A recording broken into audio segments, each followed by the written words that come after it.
সাবেক সংসদ সদস্য ও সুপ্রিম কোর্টের আইনজীবী ব্যারিস্টার সৈয়দ সায়েদুল হক সুমন পুরোপুরি বদলে গেছেন। তিনি কারাগারে নিয়মিত নামাজ আদায় শুরু করেছেন।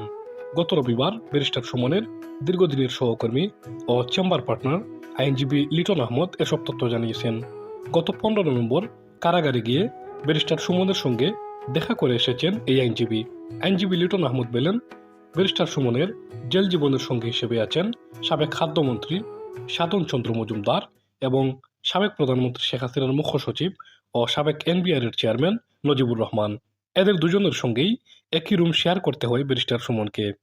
তিনি বলেন, ব্যারিস্টার সুমন কারাগারে ঘুম থেকে উঠেন ফজরের আজানের আগে। তিনি এখন নিয়মিত 5 ওয়াক্ত নামাজ আদায় করেন। সাবেক এমপি হিসেবে জেলে ডিভিশন পেয়েছেন তিনি। তবে ব্যারিস্টার সুমন কষ্টে আছেন তার সঙ্গে মোবাইল ফোন না থাকায়।